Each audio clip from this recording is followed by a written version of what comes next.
The views expressed on Science for the People are not necessarily the views of this station, its affiliates, sponsors, or advertisers. Hello and welcome to Science for the People. I'm Desiree Schell, and today we'll be looking at science and the upcoming Canadian federal election.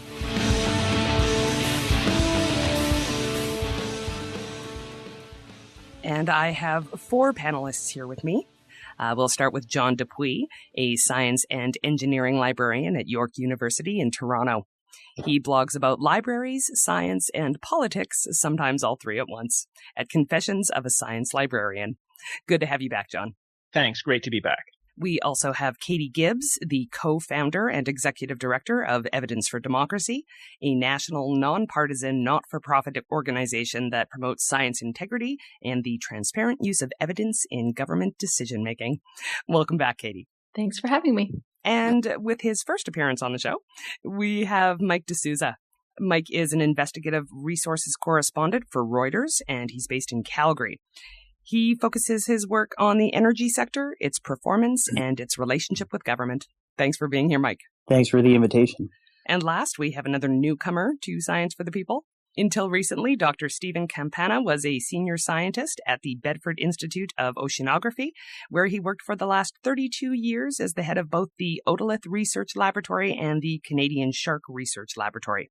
And he's now working as a professor at the University of Iceland. Great to have you here, Steven. A pleasure. So, to set the stage, I'd like each of you to describe your perspective on the current state of science in Canada. I don't think it's looking very good, unfortunately. There's been a lot of policies over the past few years that have done a few things. So we've seen fairly drastic cuts to science funding in Canada that has resulted in a lot of closures of important scientific institutions. And then we've also seen policies that have really restricted the ability of our government scientists to communicate their work to the public. And additionally, we've seen sort of a reduced role for science and evidence in government policy decision-making. So a number of policies that really go against the best available evidence. Great. Well, not great, but next.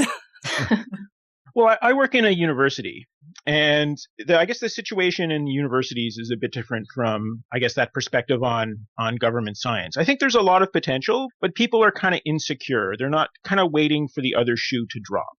You know, there's still a fair bit of funding that's flowing through the Tri-Council, but I think there is a lot of concern that the federal government tends to want to have a lot more control over how their money gets spent, and tends to have less faith in kind of that traditional peer review process.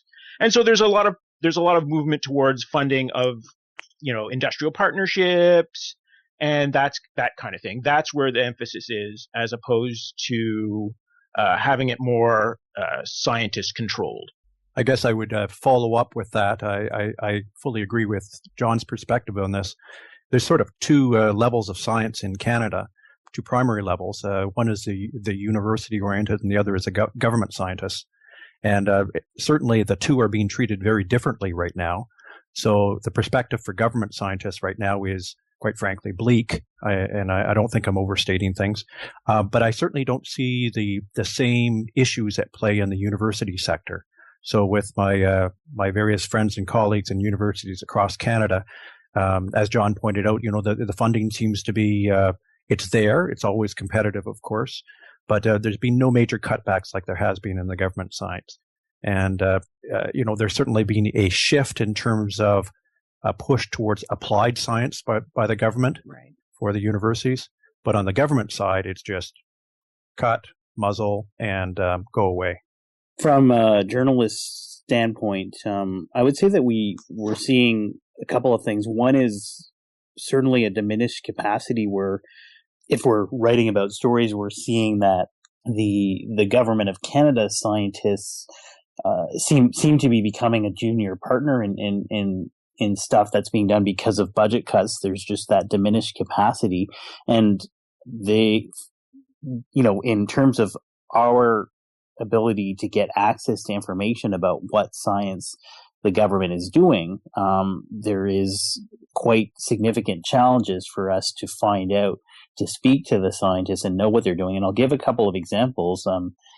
We've seen in the news the past week this issue about Volkswagen and a trick or their efforts to cheat and hide some software in their cars to fool regulators in the testing. We've seen in the past week the EPA in the U.S. has taken quite a significant role in explaining what has happened, what they discovered, what their investigation uncovered. But when it comes to the Canadian side, we don't have any access to the scientists who were involved in the testing of these cars. We don't know. They're not coming forward to explain how they could have missed what had happened or what the company allegedly was using to fool the regulators. So, that's a significant thing. I think yesterday or earlier this week, the EPA was saying it was going to use a Canadian lab as part of its efforts to expand testing. But we can't speak to anyone from that Canadian lab at Environment Canada to know exactly what they will do and what their plan is, to look at what, to crack down on whether there are other automobile manufacturers that are doing similar things. Well, and just to make this really clear, I could not find a single science-inclined person who felt like the current federal government was good for science, but I acknowledge that they may exist. So if you are a scientist or you're in a science-related field and you think the federal conservatives have been good for science, I definitely welcome you with open arms to the comment section of this episode on scienceforthepeople.ca. So I should ask, then how and why did we get to this point, folks? Well, looking at the government side, certainly, it's been a long journey to get here.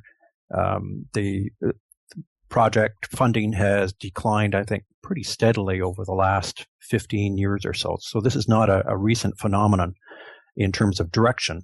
What's changed just in the last, and it's hard for me to be exact here, but on the order of 8 years or so, it's the rate of decline and the rate of change has markedly steepened. So it's going downhill much more quickly than it was before. And it's not just the funding that's been affected in these last 8 years or so. It's been the policies, the roadblocks, the hindrances that are being put up to basically stop government scientists from doing anything, or at least doing as much productively as they were capable of doing before. So it's not an overnight affair what's been happening, and to be fair to the current government, some of those declines started beforehand, but there's no question that under the current government things have gotten much worse much more quickly. Now, John, that's a question for you, I suppose, as well, because you're doing a fairly thorough chronology, and by fairly I mean horribly depressing chronology. Can you tell us a bit about that? When did this start to go so bad? Well, I think, as Steve said, it's been happening for a long time. When I do talks on this, I actually start with what I like to do. I like to start with some media quotes about climate change and muzzling and cuts and whatever, and then reveal that they're actually from the Chrétien-Martin era. Right. So these kinds of issues have been going on for a long time. But I think what we've seen in the last nearly 10 years now, and in particular in the last 4 years, is that really kind of blatant, obvious, above board, emphasis on these are the things that aren't so important to us, and things really, I would say, things kind of really accelerated with the majority government from 2011, I guess it was, and in particular about a year delay from the majority government. So there was, or at least a year delay from when it was obvious that things were happening. I guess it took them a while to actually implement their plans, and that the omnibus budget bill from 11 or 12.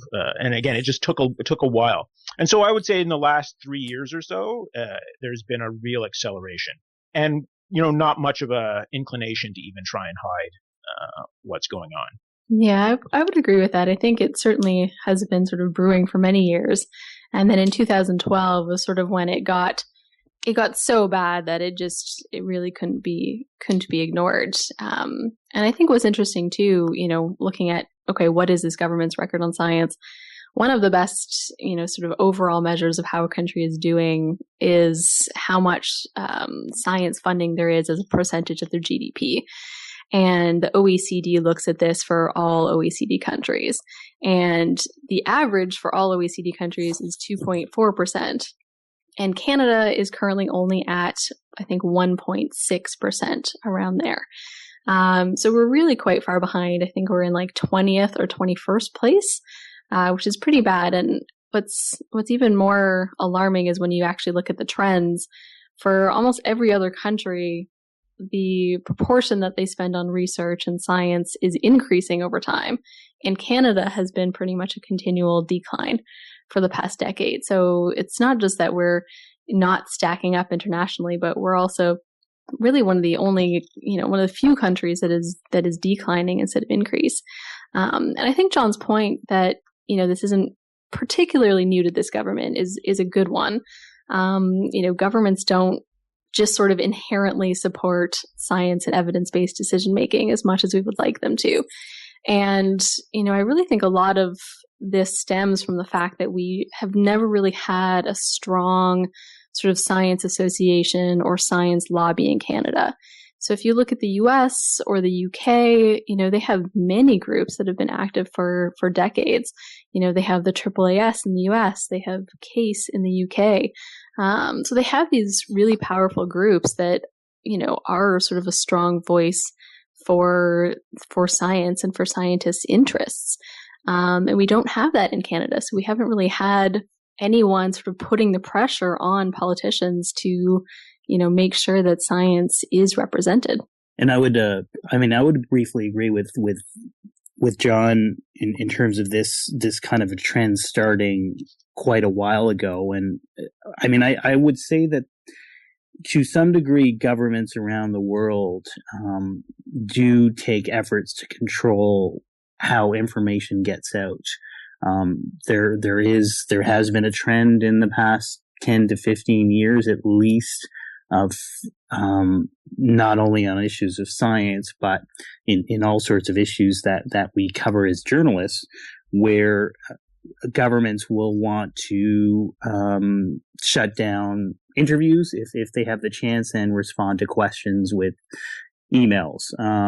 And so this is a trend that I used to see it a lot starting about 10 to 15 years ago out of U.S. government agencies. And then it kind of got taken to a whole new level in Canada with what we've seen in recent years. The difference is, though, that this is something that they do from time to time in U.S. government agencies, but they don't shut down interviews and the capacity of scientists to speak freely in the same way. I think it's worth, one of the things that I think interesting to compare the, say, Chrétien-Martin era with the current era. I think for example, with Chrétien and Martin, when science got cut, it was kind of cut by accident, right? Everything, so their attitude was everything needs to be cut. So sorry, science people, you got to take a little bit of it too. Oh, and occasionally there would be somebody unusually inconvenient for them, and so they would muzzle that guy, or so it was, they did. It's not like they had anything in particular against science. Whereas I think what we've seen from the current government is they do have something in particular against this kind of idea of people of public knowledge and science and those kinds of things. Well, I think the difference is that previously sort of the default was that science and the scientists were open to the public and available for interviews, and only in cases where it was particularly inconvenient, a troublesome story that they didn't want out, then they would muzzle the scientist. Whereas now the default has really changed to being closed as a default. The policies have been changed really across the board, even for issues that aren't at all controversial. They still, journalists still have to go through this whole sort of media relations rigmarole, and can't just contact the scientist directly. So it's gone from sort of an occasional muzzling to the default being, scientists completely closed off from the public. Today on Science for the People, we're talking about science and the Canadian federal election. And we'll be back with more of that after this.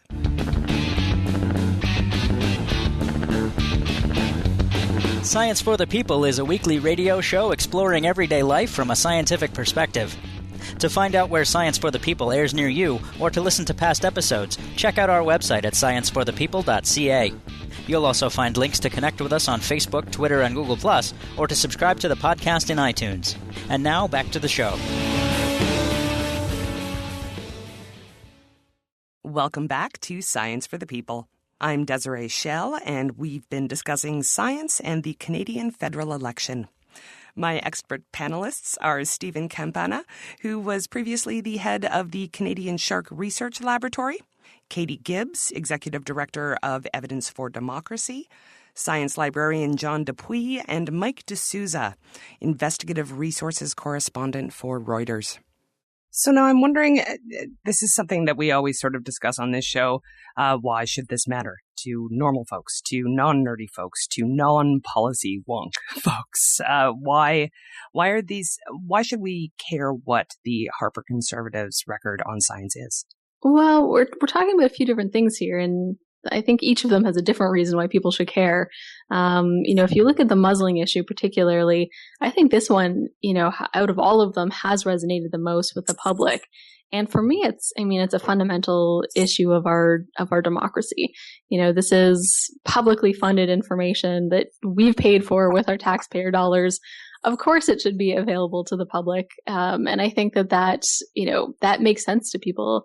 And people, right wing or left wing, resonate with that. And it really is about our democracy. We can't have a democracy unless we have an informed public, and we can't have an informed public if this information isn't available to them. I think the science funding is a little bit harder to, get the public on board with, but I think it does affect them, especially when we're talking about funding cuts for Environment Canada, Health Canada. This is exactly the kind of, public interest research that is what, keeps our food supply safe, our drinking water safe, makes sure that new medicines are safe. And so it really, provides that crucial service. And I think people do understand that. I think also there's a certain opinion or there's a rising amount of fears and concerns within the professionals or the scientists in the public service that we can see that from time to time when we do manage as journalists to speak to some of them, but when these conversations take place, they have to be kind of these cloak and dagger, in a back room, or in a dark alley where, maybe not quite that dramatic, but, the scientists, if they want to speak to journalists, they have to go out of their way to do it kind of secretly. And we not only get the sense that they're afraid to talk about the work they're doing, but there's also a bit of a fear on their part in pursuing certain work or research that might be inconvenient to the government. And a very simple example that I saw about a year ago, a scientist who was trying to do some new research on the oil sands and wanted to present or make a presentation at an international conference had to go through this, I think it was a 12-step process of approvals of different things that she had to go through in order to be able to present at this conference. So when these kind of steps, if a scientist has to go through all of these kind of steps, they probably, I would think, for anyone in any type of job, you probably have a feeling where someone is watching everything you do. If you say the wrong thing in the type of research you want to do, suddenly you're going to self-censor yourself and take an approach where you're not sure if you should proceed with this type of work because one of your managers who is trying to please their political master or masters is afraid to give a green light for you to proceed with that. So this changes not only their ability to speak freely, but it affects the ability of them to do important research in the first place. Yeah, one of the things that I like to emphasize when talking, to people about why they should care about this stuff is often issues that don't seem to be about science actually have kind of a science aspect to them. Even when you look at the Syrian refugee crisis, now I wouldn't claim to be anywhere near an expert on the Middle East or, what's going on in Syria, but I think it's fairly well established that climate change, and in particular an extended drought in Syria a few years ago, was one of the prime destabilizing factors in what's going on there. And so, in a sense, if you're talking about the Syrian refugee crisis, there is an aspect of that really we need to know more about climate change. We need to know more about how to stop it, what the effects are, how to adapt. Even the Department of Defense in the United States has climate change on their radar, and they really see it as a destabilizing force in the world, and they've even referred to it as a threat multiplier. When you throw climate change into an existing tense situation, it makes it worse, and I think that's why people should care. There aren't all the issues we look at, that people think are important in the election, that are things that are galvanizing people. They all have a lot of influences, and science is one of the things that kind of is in there with a lot of those apparently non-science issues. When you mentioned the U.S. and the Pentagon came out with this report about a year ago on climate change and the international impacts, and I remember at the time journalists were trying to get the Canadian military to comment on this, and they weren't giving line email response, and I had subsequently done some access to information requests to find out what they were saying behind the scenes and whether they had been looking at this, and I mean they had. But the problem was they are essentially following the U.S. on this. It is the U.S. that's leading this. I guess it's not encouraged for people to make this an issue in the Canadian military. They used to have a group that was studying some of the security issues that Canada would face in the coming decades. I think it was an Army 2050 or something like that, was the name of a special think tank within the military that they produced a report. And once that report came out and warned about the dire consequences for international security, the group was shut down.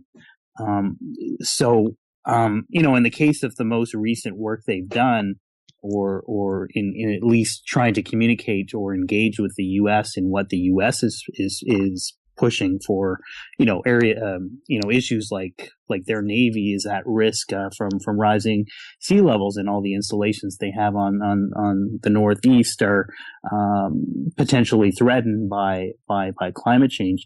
From the Canadian standpoint in this issue, if Canadians want to find out whether the Canadian military is looking at these issues, they have to do it through access to information requests.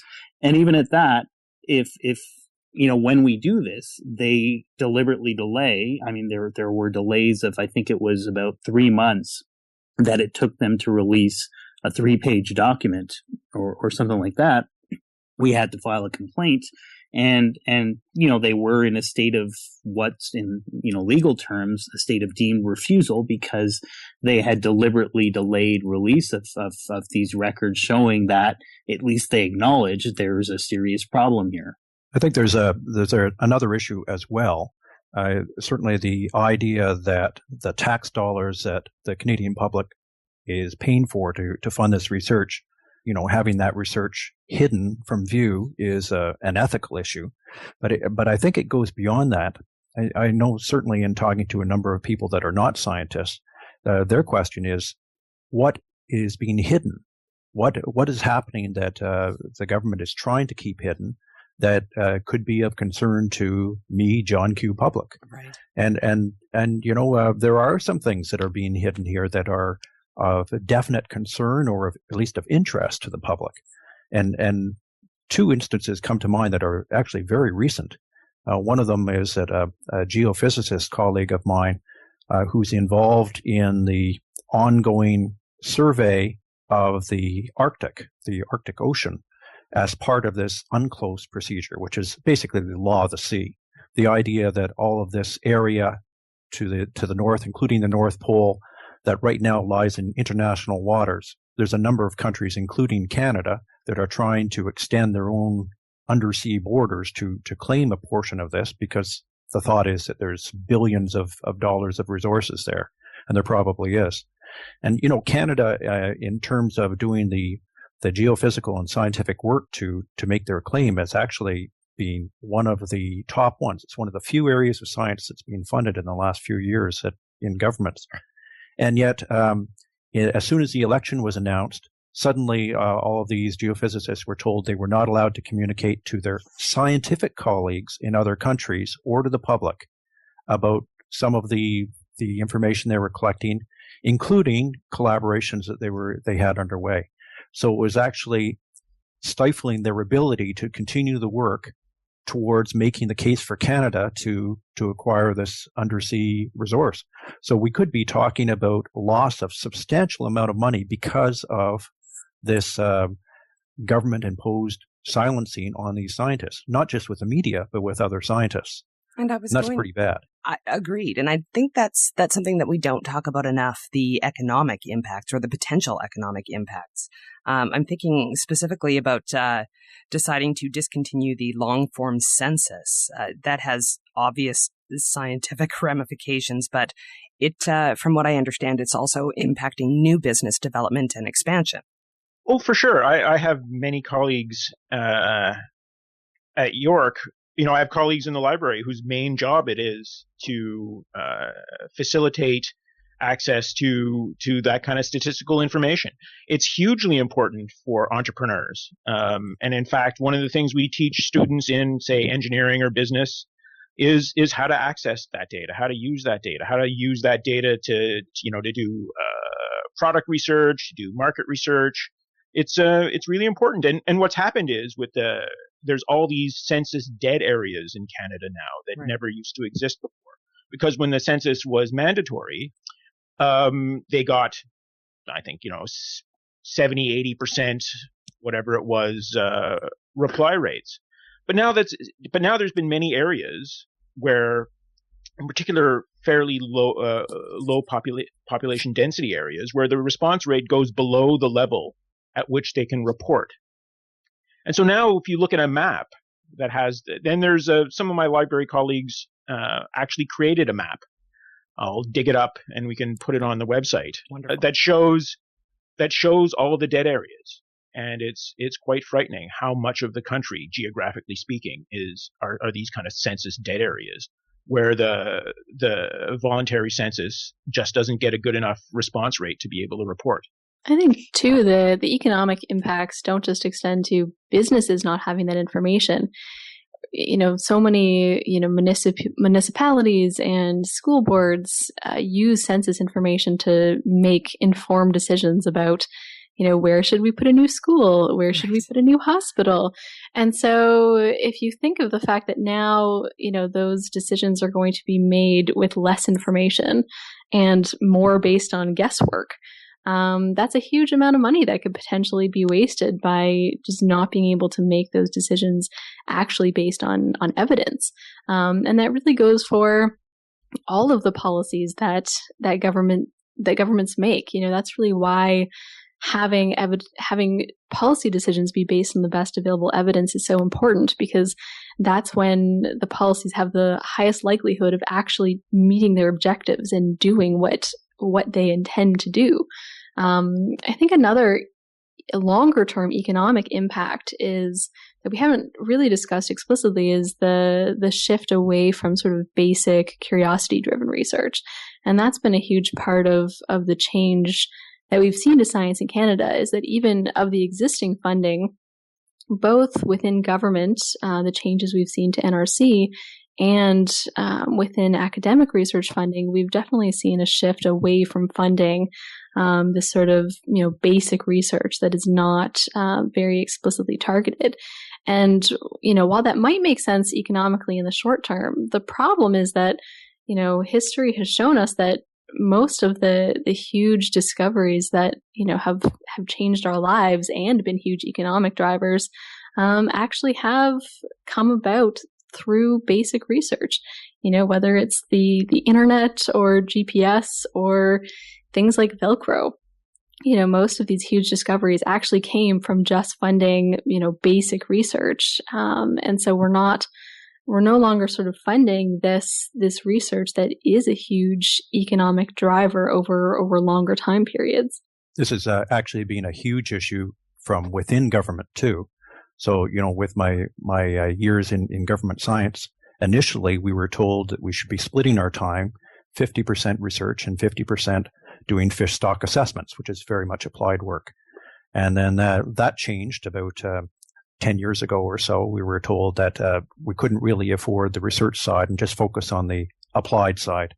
And then in the more recent years, the funding was just cut off altogether. So it became a non-issue. Unless you could find something to do that didn't cost money, you actually didn't do anything at all. Okay, so what is behind all this? Does Stephen Harper hate science? Did he have a bad experience with a science teacher? Unfortunately, while he was way too young, it doesn't sound like that's the case. So what is behind this then, in your opinion? Please engage in rampant speculation. Well, I actually don't. I don't think that Harper is specifically anti-science. Right. There has been a lot of theories behind this, some sort of a hidden religious agenda or something like that. And I actually don't think that's the case. I think it's as simple as this government came in with a very strong ideology and a very strong mandate of what they wanted to do. And, they've been very open about this. It's, making Canada an energy superpower, right. Being tough on crime, etc. And so, they knew what they wanted to do, and they just sort of see science and evidence as potentially inconvenient and getting in the way of these policies that they've decided they want to push, whether they're based on the best evidence or not. I actually agree with what you're saying, Katie, but not to the point of the rationale. I think they're actually afraid of science. I think the reason is, as you described, that is that they have their strong agenda, but they're very concerned that if science would be done, that it would actually show that their agenda is not the correct way to go. And so for that reason, I think they are actually at the point where they are actively discouraging the science. I don't think it's a byproduct or collateral damage, if you will. I think they are actively discouraging science because they think it will stop them in their tracks. And, they would prefer to go with their faith-based, and I don't mean religious faith, but their ideology in terms of what they want to achieve. Mm-hmm. And, they don't want the facts to get in the way of that. Yeah, and I do agree with that. It's essentially, they came in knowing exactly what they wanted to do. And so it's sort of like, what's the point of funding research that is just going to tell us we shouldn't be doing this? We're going to do it anyway. So, why have these pesky facts get in the way of our plan? And I think, I'll agree. It's once you think to yourself, oh, it's all about energy superpower. When you go, for example, my crazy list, when you go through that list, all of a sudden, like 95% of them, you can just check off, oh yeah, energy superpower. Oh yeah, energy superpower. Oh yeah, energy superpower. It's actually, it's that kind of surrendering of the government function to the priorities of the oil and gas industry to a large extent. I mean, and then there's that 5%, which is just kind of, let's be jerks about this. If I can be, there is a certain, like at one point they didn't, there was like some sort of Canadarm celebration, and they didn't invite Mark Garneau because, of course, he's a Liberal MP. So there, and there's some ridiculous stuff, like some of the changes to some of the kind of cosmetic changes to various of the Environment Canada websites, and closing of these kind of, and some of them are just stupid penny pitching. And there's a fair bit of middle finger to scientists as to science people as well, because there's that kind of, if you had to pick a hockey player that represented the Harper approach, it would be Gordie Howe, right? Because elbows up in the corner, if you're not looking, he's going to knock all your teeth out. Mike, I'm curious as to your perspective on this whole energy superpower perspective. Well, like if I take a step back and go to some of the issues or the areas that have been cut, in some cases there's a desire to control budgets and to cut down on spending, and where there are things that are being cut, perhaps, I don't know, by accident is the right word, but where it's just a matter of budget cuts. There's other areas where we know that specific areas of research, if you take like the experimental lakes area, which was probably going to be an important area to look at in the future, the concerns about water pollution from the oil sands affecting communities.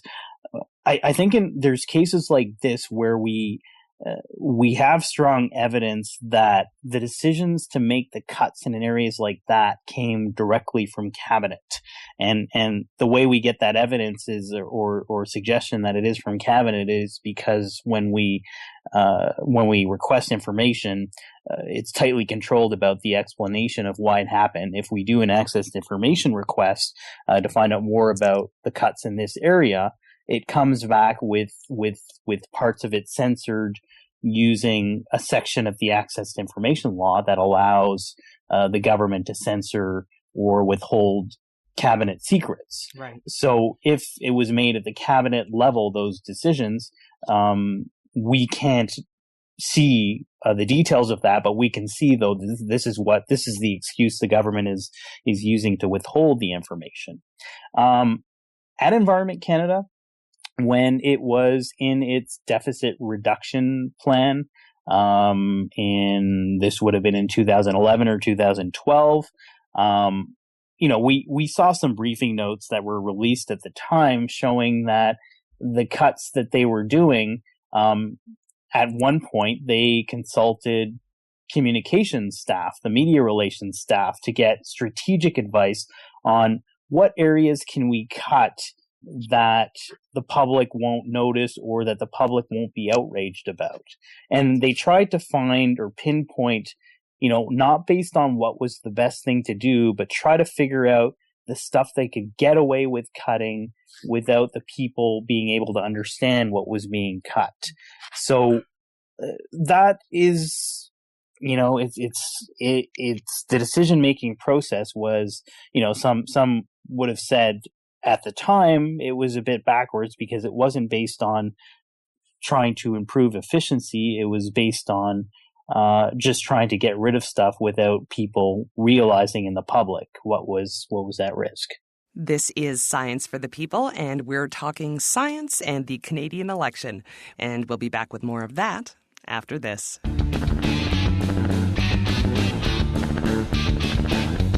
Science for the People is a weekly radio show exploring everyday life from a scientific perspective. To find out where Science for the People airs near you, or to listen to past episodes, check out our website at scienceforthepeople.ca. You'll also find links to connect with us on Facebook, Twitter, and Google+, or to subscribe to the podcast in iTunes. And now, back to the show.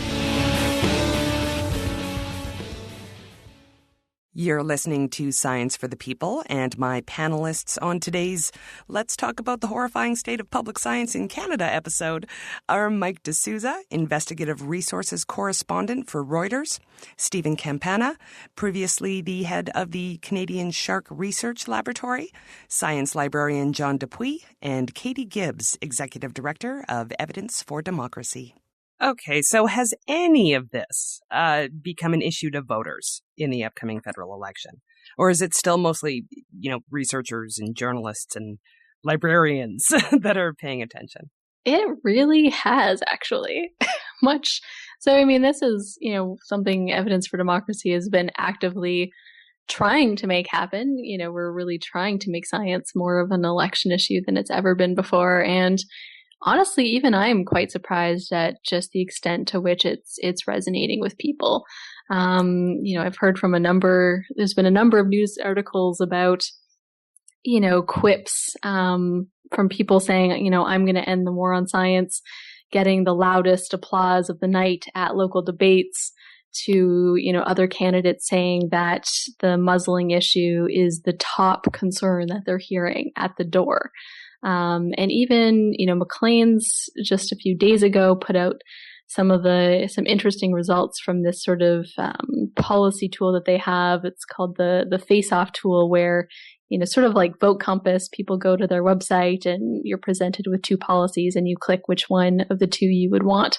And I think a surprise to everyone, it was a science issue that came out as the top policy that had the highest amount of support. And interestingly, it was a policy around making publicly funded research available to the public. And another interesting phenomenon, and I agree 100% with Katie, I've been actually really pleasantly surprised by how active an issue science has been in the campaign. But, when you look at the leaders' debates, there hasn't been that much about science. I mean, usually they can talk about science via talking about pipelines. Right. But it's kind of interesting. When you look at the debates out there haven't been that many debates that have been spontaneously organized by grassroots communities that have invited candidates. But two of the ones that have happened really recently have been about science. One at the University of Sherbrooke in Quebec, where they actually got a conservative to show up. Unbelievable. Wow. The debate is online. It's about 2.5 hours. It was during the middle of the day, so I wasn't able to listen to the whole thing.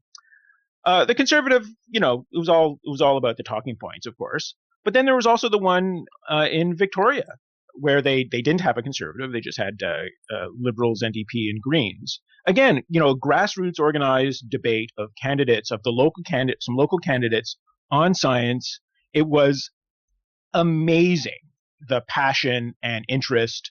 The local candidates were super well informed, very focused, very knowledgeable, really looking to the future. One of the nice things about not having the conservative there, a big difference between the French one and the English one. The nice thing about not having the conservative there is they were able to focus on the future instead of the past. Right. And I the fact that those two debates were organized, that I found really gratifying. And again, if there wasn't that kind of passionate ground roots interest, and both debates were, really well attended, people watching online, it was a great sign of how seriously people are taking the issue. Katie, Evidence for Democracy actually put out a science questionnaire for candidates, correct? Yes. And so how does that look? How did the responses look?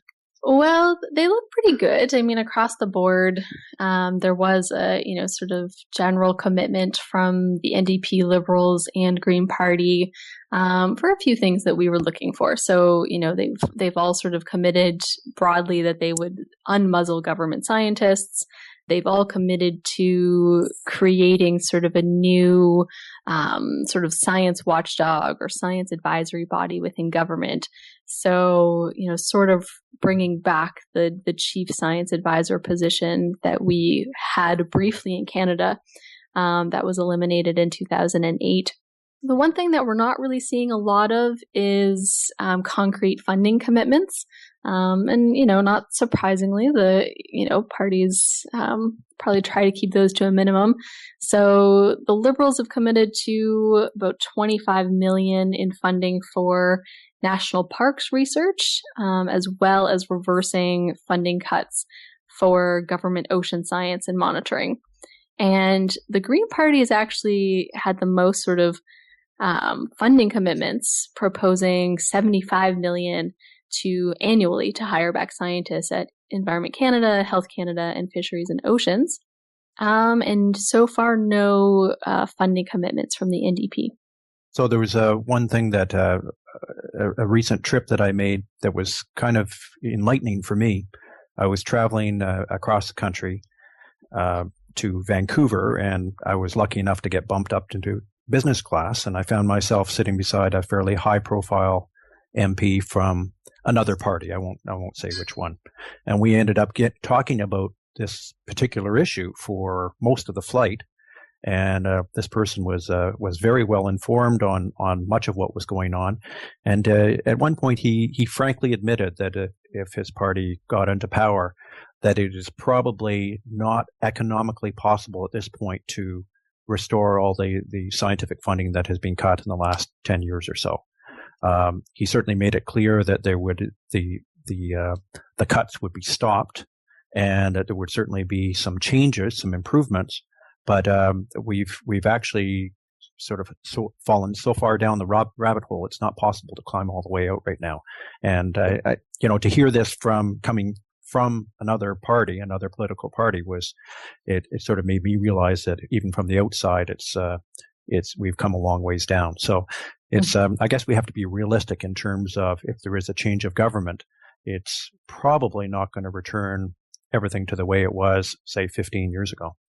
Yeah, and I think that's a really good point. And, even if you look historically, new governments, almost never do they actually undo what a previous government did. You're really starting from a new baseline, which is unfortunate. And, realistically, one of the things this government has done has, essentially reduced, by lowering taxes and the GST, they've reduced the amount of money that is coming in to the government. And so that just means that there is less money available for all these things. And so it is going to be very, very hard for any future government to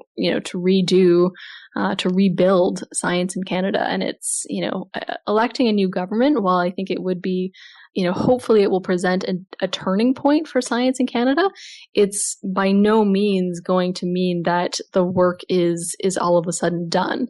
Part of the problem is that a lot of this research requires very, fancy infrastructure. We're actually talking about like buildings and equipment.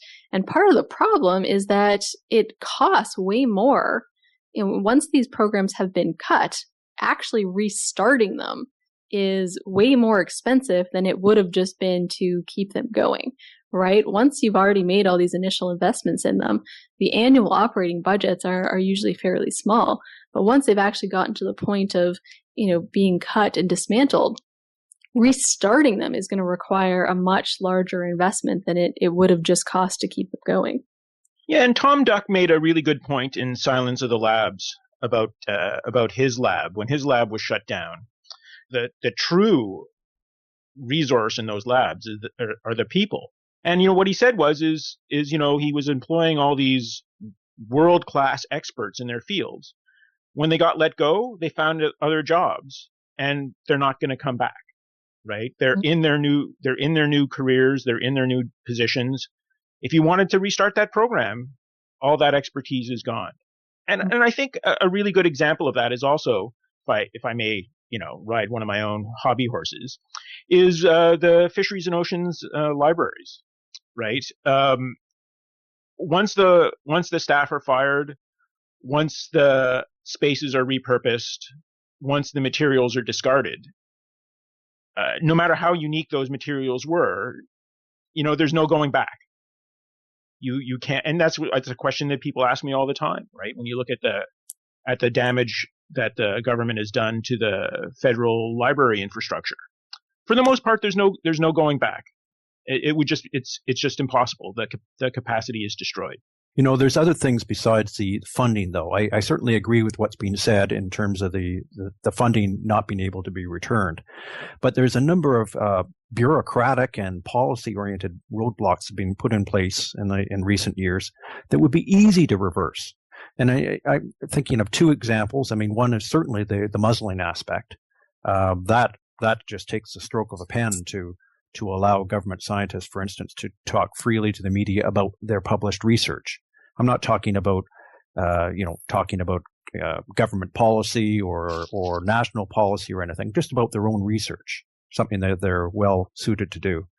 And the second is some of the extreme restrictions on travel that allow scientists to communicate among themselves and to improve their science.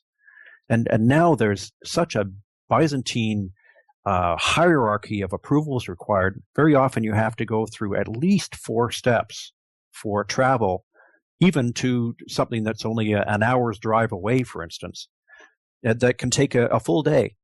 And for air travel, very often the approval takes so long to get that the scientist, when they finally get the approval, if they get it, ends up having to buy a full fare ticket, which costs far more than if they had just been given, approval through normal procedures, at some time in the past.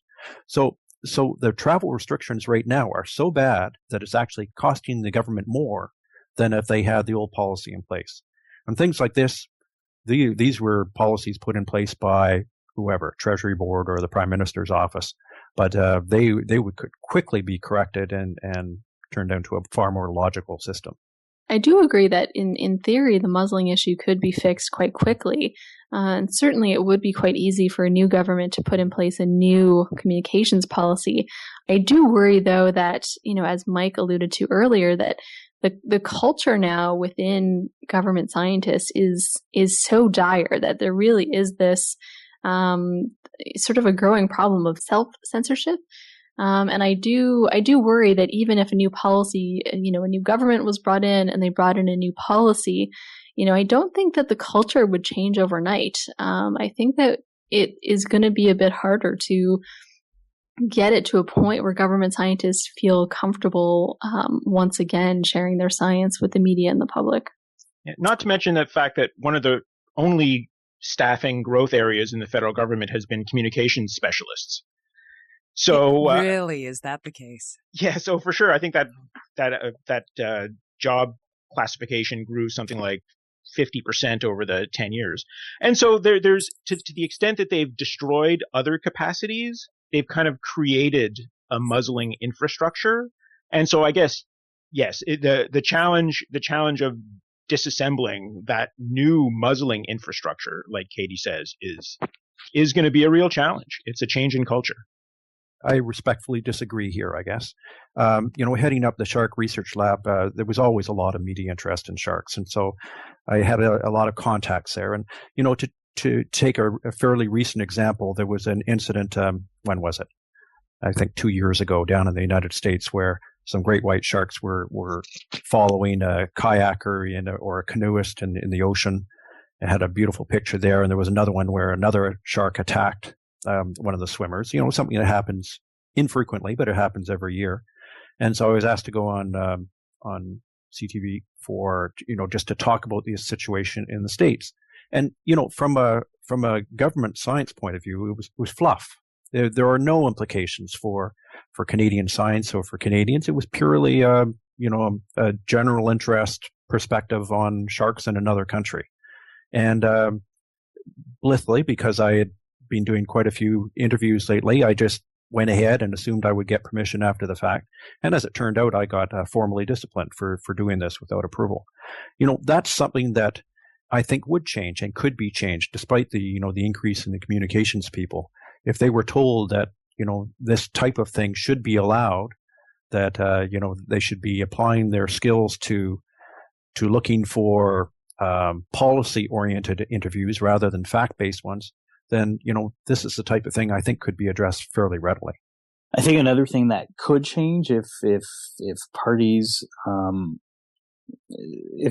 form government if there's a change in government, cases that we have seen in the past, even in the past year, where it looks like senior managers will change the conclusions of research because they find it's inconvenient. And I can think of the case of the western chorus frog in Quebec, where scientists at Environment Canada who are experts on on that species and the threats to that species, had warned that a real estate development project was a direct threat, and somehow that warning changed into a recommendation from a manager that there was no problem at all. When research is altered like that, another example, the concerns over the beluga habitat from the proposed terminal on Energy East, in these cases, it took legal action and groups seeking court injunctions to get the evidence to come to light, and that led the government to change or reverse course. We could see that if the other opposition parties are serious about correcting or addressing these problems, that this sort of thing, it shouldn't happen in the future, and groups shouldn't have to be resorting to court action to get access to the real science. Okay, so I caught some cautious optimism there. Is that what we're going with? Cautious optimism that all is not lost. We can change this around, if not quickly. And not everything that happened in the last 10 years has been bad. Oh, do tell. Well, from the librarian perspective, right? Certainly I was gratified by the tri-agency open access policy. It's not perfect, but it certainly, on the surface, is the kind of thing that you wouldn't think this government would be particularly interested in. But yet the tri-agencies were free to proceed. It got delayed at various points, but they were essentially free to proceed and to create and implement the policy. There's a draft data management plan policy in the pipeline as well. There's an open government data movement, which, while flawed, is creating kind of an open data infrastructure that could become something really good, right? And that is, again, it's very new. It's right at the beginning, but it's creating that kind of infrastructure and expectation that can grow and become something really significant. And, even we talk a lot about that, pure research versus applied research. So one of the big beneficiaries of that has been MyTax, which arranges industrial internships for grad students and postdocs. Which is a good thing, right? It's a good thing. Most people that do graduate work in science don't end up in academic positions. So if you have an infrastructure that will connect people doing math or physics or whatever with jobs outside, with industry, with NGOs, right? They create those connections. I think that's something that's really valuable. And so these kinds of things, and MyTax wasn't created by the Conservatives, but certainly it's been it's been something that's done really well under them, because it's easy to make that link between science and industry. But it's not a bad thing. I mean, what you want is balance, right? It's been overbalanced towards the industry-focused science. But that doesn't mean stuff like MyTax is a bad idea. No, and I think that's a very good idea, the balance of industry and science. And for once, you've left it on an optimistic point, John, so I'm going to end the interview here. Thanks very much to all of you for being here. Thanks for having us. Yeah, thanks very much. You're welcome. It was my pleasure. And that was Katie Gibbs, Mike De Souza, Steven Campana, and John Dupuis. And we'll link to all of them and their respective organizations on our website at scienceforthepeople.ca. Also linked to on our website are Twitter and Facebook if you want to keep up with us on social media, and iTunes, where you can listen to all of our newest episodes or go back in time and check out the archives. You could also click the link to our new Patreon account, where you can help support the show and earn our deepest and most heartfelt appreciation, as well as rewards that aren't available anywhere else. That's it for us. Thanks for listening, and we'll see you next week on Science for the People.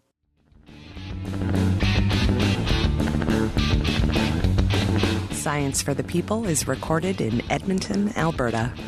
The show is produced by Rochelle Saunders. Ryan Bromsgrove is our promotions manager. Our social media manager is Chelsea Butler. K.O. Myers updates our website.